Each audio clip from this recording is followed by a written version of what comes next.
Oke teman-teman, selamat datang lagi di channel review elektronik terlengkap, terupdate, dan terheboh hanya di Arta Bali TV. Jadi hari ini teman-teman ya, kita akan spill lagi salah satu TV dari Sony di seri keluaran tahun kurang lebih 2023 ya, dan masih eksis sampai hari ini. Ini merupakan seri 50X75K atau seri X75K teman-teman ya, yang paling hits dengan fitur-fitur yang tidak kalah canggih dengan seri-seri terbarunya. Kenapa saya spill hari ini? Saya akan menjelaskan apakah masih worth it membeli TV dari Sony ini, dan apa saja sih fitur-fitur yang menjadi alasan kenapa sih kalian harus mempertimbangkan TV ini sebagai TV kalian di rumah.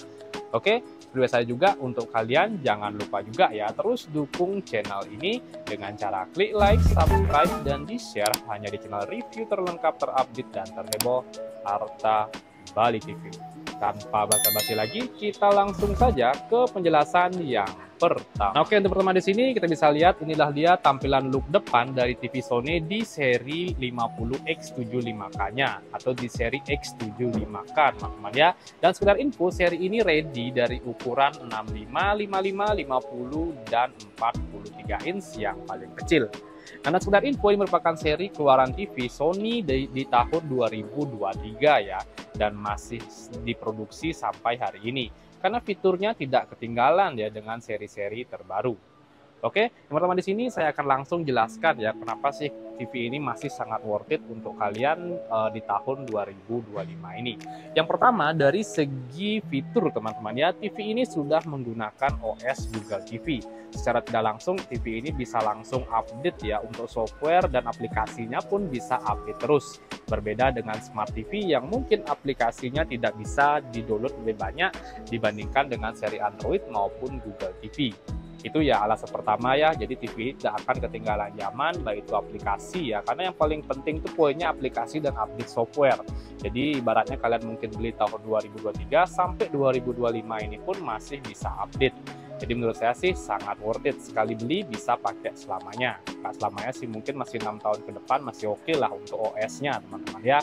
Dan selain itu untuk prosesornya pun dia sudah menggunakan teknologi prosesor X1 yang masih ditanemin di seri-seri terbarunya teman-teman ya.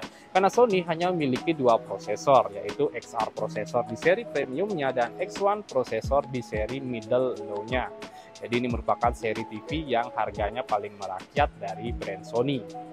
Dan selain itu untuk resolusinya pun TV ini pun sudah menggunakan teknologi 4K HDR dengan refresh rate kurang lebih di kisaran 60 Hz, dilengkapi dengan teknologi Dolby Audio. Jadi sekedar info, TV ini belum Dolby Atmos teman-teman ya, tapi untuk kualitas audionya tidak kalah karena dia sudah menggunakan teknologi X-Balance speaker dengan audio di bagian bawahnya ini. Jadi sudah sangat komplit sekali ya fitur-fitur dari TV Sony ini. Nah, selain itu, dari TV Sony ini sudah menggunakan teknologi color picture-nya yang diberikan nama 4K X Reality Pro. Dan di sini juga dia sudah menggunakan Motion XR 200. Jadi ini sangat membantu teman-teman ya. Walaupun ini seri di bawahnya atau seri paling rendah dari Sony, tapi fiturnya juga sangat lengkap. Dipakai main PS pun juga oke karena dibantu dari prosesor dan motion clarity-nya itu yang sudah support dengan Motion XR 200-nya.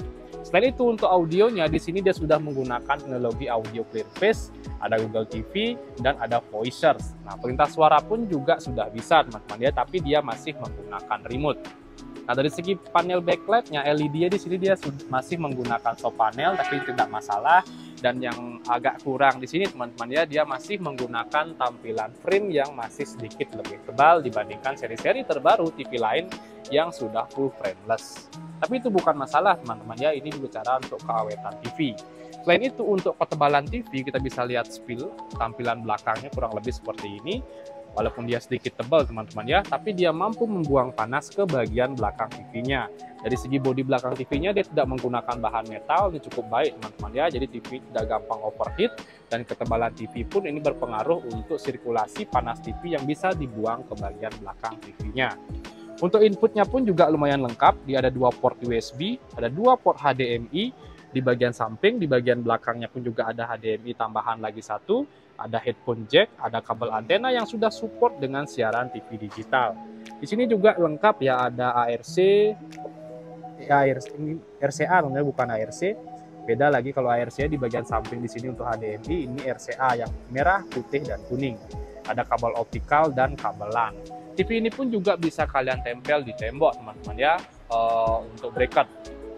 Nah, selain itu yang menarik lagi dari TV ini, dia juga udah support dengan adapter luar teman-teman ya. Jadi kalau terjadi konsleting listrik, ini yang akan menjaga TV kalian agar tidak terkena arus pendek.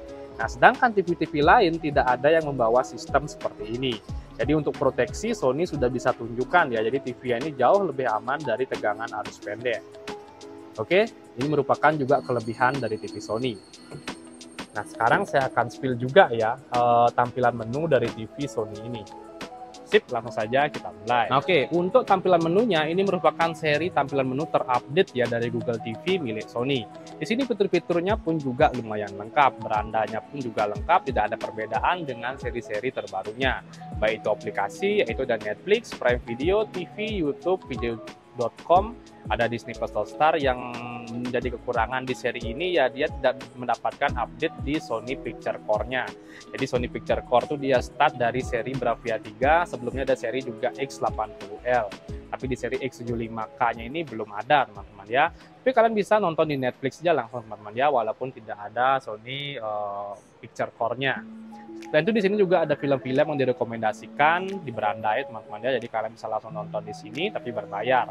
Selain itu juga ada aplikasi yang bisa kalian tambahkan. Di sini lumayan lengkap teman-teman. Lihat diklaim dari Sony itu kurang lebih 5.000 aplikasi bisa kalian akses di Google TV ini. Tapi nggak bisa download sekalian semua teman-teman ya. Yang mana aja yang menurut kalian dibutuhkan itu bisa kalian pakai. Di sini ada hiburan, ada musik audio, pemutar editor, alat gaya hidup, olahraga, dan masih banyak lagi. Bahkan game-game ringan pun bisa kalian akses di sini teman-teman ya, dan cara memainkannya pun juga cukup mudah.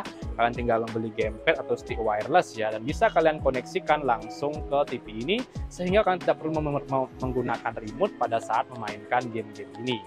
Ini sudah sangat komplit. Dan selain itu untuk settingannya di sini juga saya akan spill teman-teman ya, biar lebih lengkap penjelasan kita.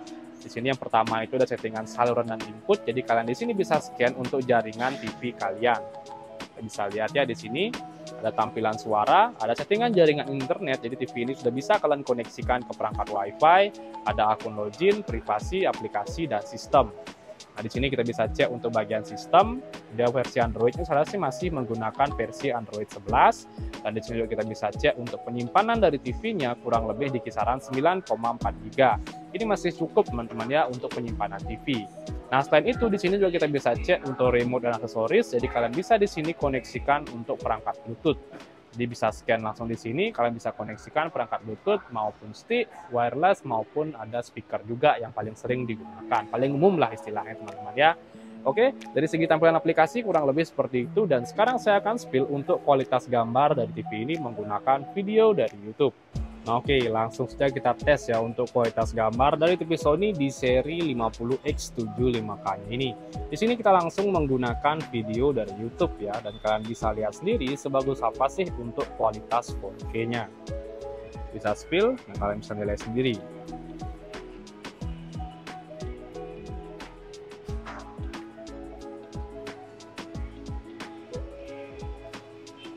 Warnanya lumayan cerah ya, ciri khas dari Sony, tapi tidak over brightness, sangat pas untuk HDR-nya.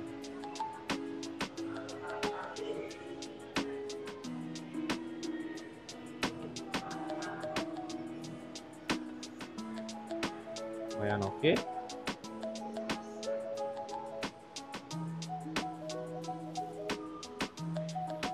Dan kita coba spill dari bagian samping.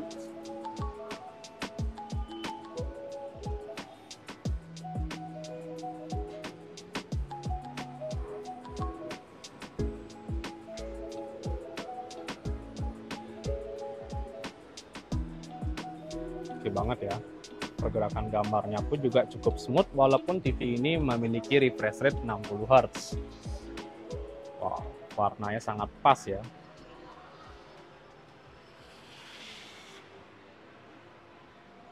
Nah, oke teman-teman, jadi kurang lebih itu dia untuk tahap pengetesan kualitas gambar dari TV Sony di seri 50X75K-nya ini. Dan untuk harganya di sini langsung saja saya spill teman-teman ya. Jadi spesial promo harga TV dari Sony ini menjadi kurang lebih di kisaran 7.299.000. Nah, kalau kalian sempat nanti ke toko mungkin akan mendapatkan diskon tambahan lagi teman-teman ya. Dan untuk kalian yang mungkin ingin ke toko langsung, toko kami ada di Bali ya dengan nama Toko Grand Buimas Bali. Dan untuk kalian yang mungkin berada di luar daerah atau belum sempat ke toko, nanti bisa langsung saja check out melalui produk yang muncul di video ini. Oke, jadi kurang lebih itu dia sih untuk review kita kali ini. Untuk kalian jangan lupa juga terus dukung channel saya dengan cara klik like, subscribe, dan di-share hanya di channel review terlengkap, terupdate, dan terheboh Harta Bali TV. Sekian dari video saya ucapkan terima kasih.